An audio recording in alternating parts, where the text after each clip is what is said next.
ભાવરમાં ₹4.49 કરોડના ખર્ચે બનનાર આધુનિક સર્કિટ હાઉસનું મંત્રી સૌરભજી ઠાકોરે ખાતમુહૂર્ત કર્યું। ભાભર શહેર અને તાલુકાના વિકાસમાં વધુ એક મહત્વપૂર્ણ સોપાન રૂપ બનનાર ₹4.49 કરોડના ખર્ચે નિર્માણ પામનાર આધુનિક સુવિધાઓથી સજ્જ સર્કિટ હાઉસનું ખાતમુહૂર્ત રાજ્યના મંત્રી સૌરભજી ઠાકોરના વરદ હસ્તે કરવામાં આવ્યું હતું। ભાભર રાધનપુર હાઈવે પર સબ ડિસ્ટ્રિક્ટ હોસ્પિટલની સામે આ નવી ઇમારતનું નિર્માણ કરવામાં આવશે।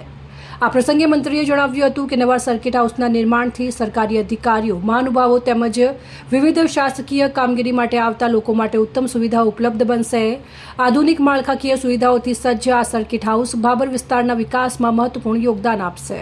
ખાતમુહૂર્ત કાર્યક્રમમાં ભાભર મામલતદાર જાની, ભાભર નાયબ કાર્યપાલક ઇજનેર દિયોદર, ટીપીઓ વાવથરા, જિલ્લા ભાજપ મહામંત્રી ડોક્ટર કરશનભાઈ પટેલ, ભાભર તાલુકા પ્રમુખ, ભાભર નગરપાલિકા પ્રમુખ, ભાભર શહેર ભાજપ પ્રમુખ, તાલુકા પંચાયત ભાજપ પ્રમુખ, જિલ્લા પંચાયત સદસ્ય સહિત ભાજપના મહામંત્રીઓ, આગેવાનો, કાર્યકરો તેમજ ભાભર તાલુકાના તમામ સરપંચો મોટી સંખ્યામાં ઉપસ્થિત રહ્યા હતા।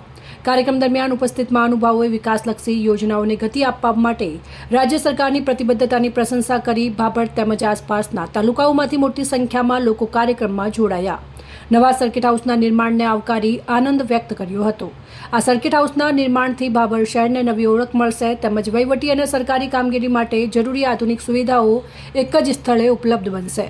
કાર્યક્રમ અંતે ઉપસ્થિત મહાનુભાવો અને નાગરિકોએ વિકાસના મહત્વપૂર્ણ પ્રકલ્પ માટે રાજ્ય સરકાર અને મંત્રી સૌરભજી ઠાકોરનો આભાર વ્યક્ત કર્યો। અહેવાલ ગોપાલ પૂજારા, સંબંધ ભારત ન્યૂઝ, ભાભર વાવથરા।